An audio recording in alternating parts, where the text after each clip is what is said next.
Hello Calamitous connoisseurs, this is Crimson and you are looking at Mercenary Kings. Now this is a game made by Tribute Games that is currently in early access, and what this game is a little indie platformer inspired by Metal Slug with elements taken from Monster Hunter, if you know what that game is. That is to say, it has lots of mission, crafting, and gathering aspects to it. So let's get right into it. It has great gamepad support, which makes this game feel quite good. Quite a throwback to the retro style of the arcade games. So when you get into the game, you have your hub for all your mission questing, crafting, and all that good stuff. You have a lot of vendors that you can unlock by doing missions, like the knife vendor here, who will not only allow you to craft certain knives if you have the materials, so which can be quite ridiculous. I mean, you could be using this cattle prod in the same way you'd be using a spear, or a throwing knife from Once Upon a Time in Mexico, you know? Or a machete. Oh, that magic wands, meat, just normal, plain, boring survival knives, crosses, machetes, panzer splitters, quite large. Quite a large weapon, would be nice to have. Then of course you can store all your knives in here, switch between them at any point you'd want to. And all these guys have lovely dialogue. You also have mods you can build which give you permanent buffs to your character, well, give you buffs to your character as long as you have them equipped. Some of these buffs can be things like simple fire damage received decreased by 10%. Some of them will be really fancy, like increases elemental damage dealt by 10%, increasing your magazine size by 1 bullet, and 100% chance that one projectile shot depletes 2 bullets in the magazine. So, some of these do have pretty solid benefits, but they also have drawbacks. And depending on which one you use, you can have a lot of nifty things. Of course, you can switch those between the 2 slots you have at any given time when you talk to this lovely lady at her tent. Then you have all these guys who just have a little bit of dialogue for you. You get a lot of these guys in your camp by rescuing them and sending them back here. Now here's one that's not implemented yet. You get this lovely meat vendor by rescuing him in one of his missions, and at the moment he doesn't craft you any meals just yet for temporary buffs like in Monster Hunter, but it looks like he intends to. So I'm not sure how he's cooking so easily on a volcano, but he seems to be fine with that. And then you have these fellows here, which allow you to change your character's name, and also allow you to change your colors. Now there isn't currently a set for completely customizing your character for whatever colors or gear you want, but there's certainly a lot of room for it. So far all you can do is change your colors that you unlock by doing missions. Then you have these tents over here that are for each player in a multiplayer setting. So currently all you can do in here is keep your weapons up on the wall, the weapons that you've crafted. But you can tell from speaking to those vendors up there that there's going to be more to that you'll be able to show off certain pieces of furniture that you've collected with your friends. Glad you have them and they like to play video games with you. But you can also go to the main part. One of the main parts of the game is customizing your weapon. So not only can you customize every single piece of, well, customize 6 pieces of your gun, including the ammunition, mostly for elemental effects or say homing. But you can also customize the stock, sight, magazine, barrel, and receiver. Of course you'll have to craft certain ones of these to be able to use them. And they do get quite silly. Quite silly. Like cats. You could be shooting cats. So not only do they each have their own bonuses and minuses, certain ones have not as high stats but allow you to use different ammo, and some of them are shotguns, handguns, magnums, submachine guns, assault rifles, you name it. There are a lot of weapons to be customized from here. Snipers. There's another one. Now, in addition to having all of them, they do have special interactions depending on which ones you're putting together.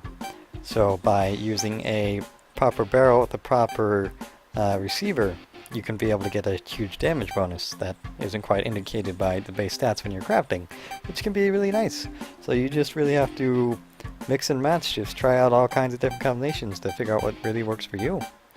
But as you can tell, some of them get quite silly. You could have a toilet bowl tank on your weapon, because why not? There's all kinds of crazy things you could put on there. If you want your weapon to look ridiculous and be a cat while you're just throwing around a giant meat dagger, that's perfectly fine. So you can save up to 15 sets of weapons if you want to have certain ones for different purposes. Say you want to have elemental weapons, if you want to have homing shot weapons, you can save plenty of sets and show them off. Just equip them nice and easy depending on what they are.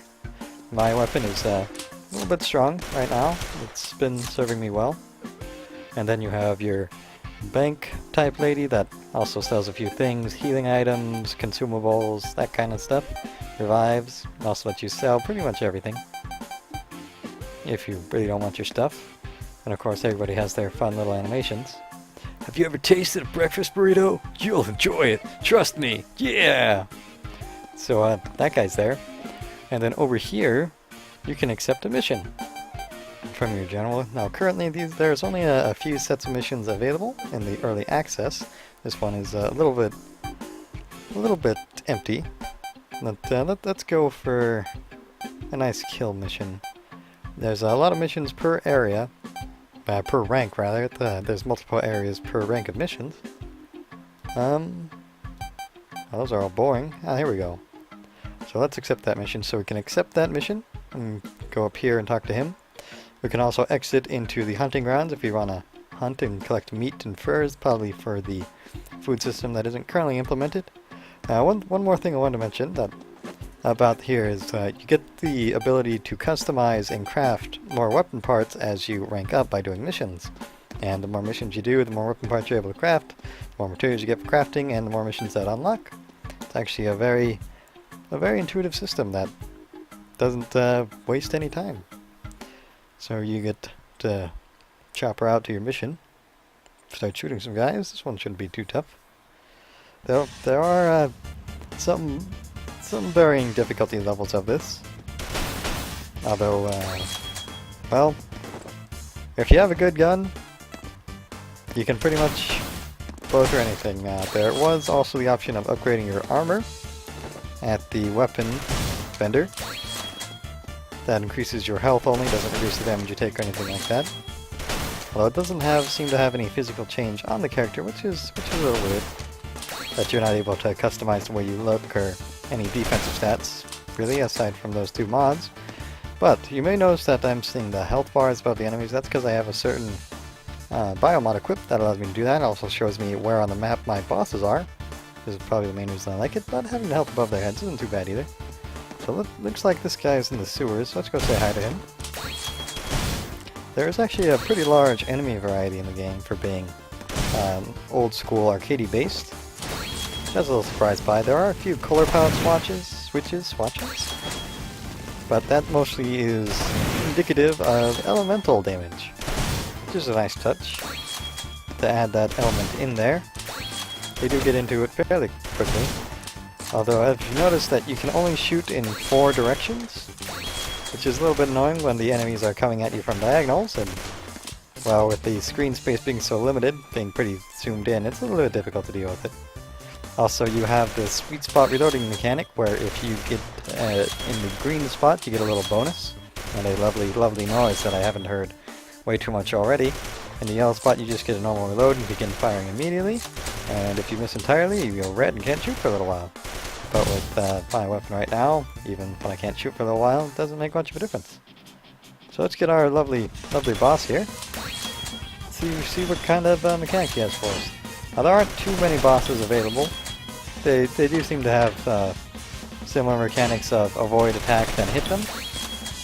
The bosses do have a few too many color palette swatches again, for my taste. But it's still just early access. So who knows what there's going to be in the full game.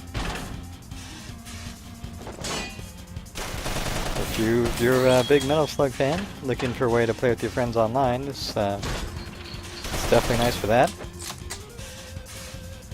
Although that does take having practice, which some of us still fail. Other than that, you run out on a mission, shoot a boss. Oh, I completely forgot that was a capture mission, and I killed him. Well, I failed that mission.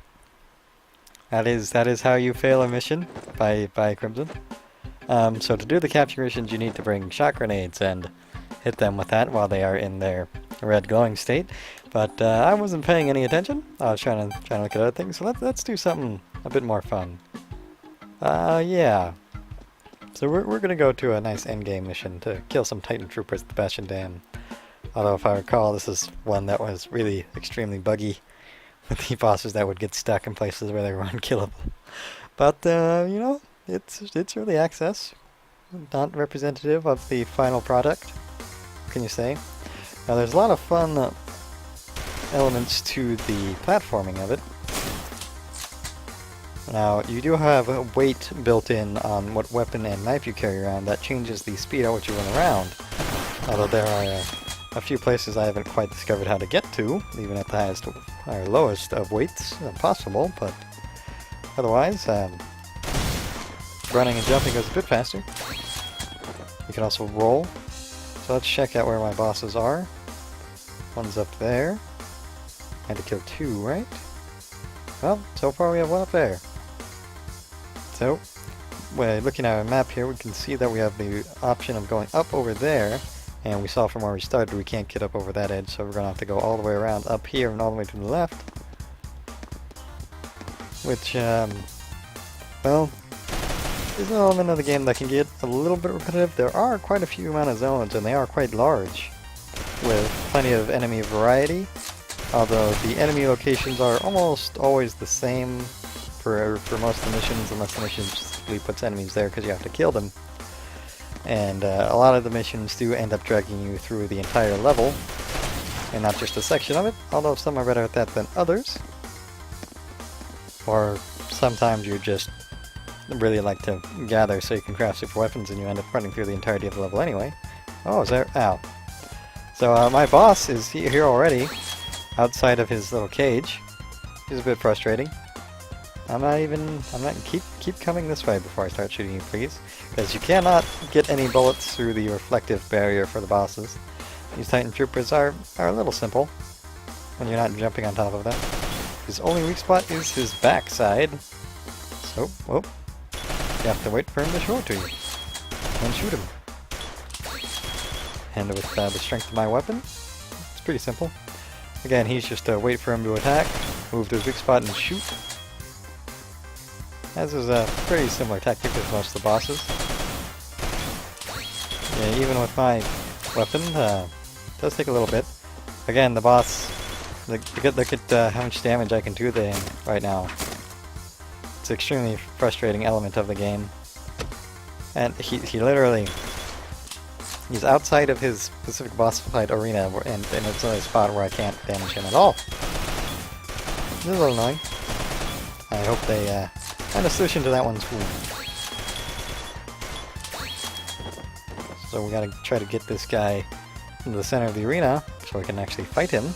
Rather, so we can actually do damage to him. He can fight us all he wants. Happens a little too often with these Titan guys. But we'll see how it goes. Of course, you see him blinking here would be the range. I'd be able to hit him in his weak spots with a shot grenade if I wanted to capture him. Which I don't. Of course, beware epileptic, because some of these bosses have rather stark death effects. Ow. So you saw I took a little shock there from that guy. That's right, he is a Shock Elemental Patrol, I believe is the enemy type classification. So there are standard ones, red ones, just color swatches for the third time now, for each elemental damage type. So where's our boss hiding out? Still way over there? Yep, he's hiding. He's scared. We'll get him though. Now missions do have these side objectives that you can complete for extra materials upon completion, which is nice. Since you do need a lot of these materials, a lot more than you get for doing the missions just straightforward. You actually have to spend some time crafting and gathering by repeating some missions. Although you should be able to find a weapon that suits your playstyle. Oh, and here's the punishment for death, by the way. You just respawn, and you have a certain amount of lives, and your mission rewards get cut when you die. And there are checkpoints that you can use if I had crossed any, which I didn't. but I'd be respawning at a different infirmary. That was barbed wire I fell on there because I didn't jump. Oh well. You have little multiplayer hotkeys to say pre-made messages if you so desire. Playing with random people or don't have any voice communication.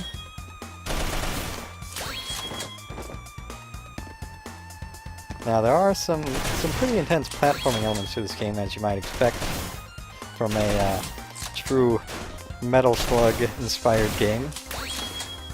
Like platforms that fall when you stand on them, or barbed wire that hurts you when you fall on it. It's actually pretty nice to have those elements mixed in your standard side-scrolling shooter. Also, you can carry around healing items to use on your missions. You only have 2 item slots to carry around with you, items with you that can also include mission or map sensitive items like C4 required to blow up doors, or shot grenades that use an item slot that you need for the capture missions, which is a little bit frustrating. But usually you can get through a lot of the missions without taking any damage at all, or just carry around plenty of rations or first aid kits if you really want. If you're a little afraid of your health, punishment for death isn't that bad. So it's a little frustrating when the only way to avoid damage is to shoot diagonally or run away. Okay, and of course I died right in front of a checkpoint, but whatever. Whatever. You can also wiggle the camera around just a little bit. Although it would be nice if it was zoomed out a little bit more, because the things that'll end up hitting you the most are either jumping down onto an enemy that was off screen, or something off screen showing up suddenly and hitting you. Which is a little worrying. Other than that, get used to some nice platforming. Pretty straightforward. How much you weigh doesn't seem to affect the platforming too much. It's just more about how quickly you get places left and right. I hope this guy doesn't fall off this stage. He's had a pretty large tendency to fall off this one. I get pushed off by the water, which is a nice effect, I gotta say.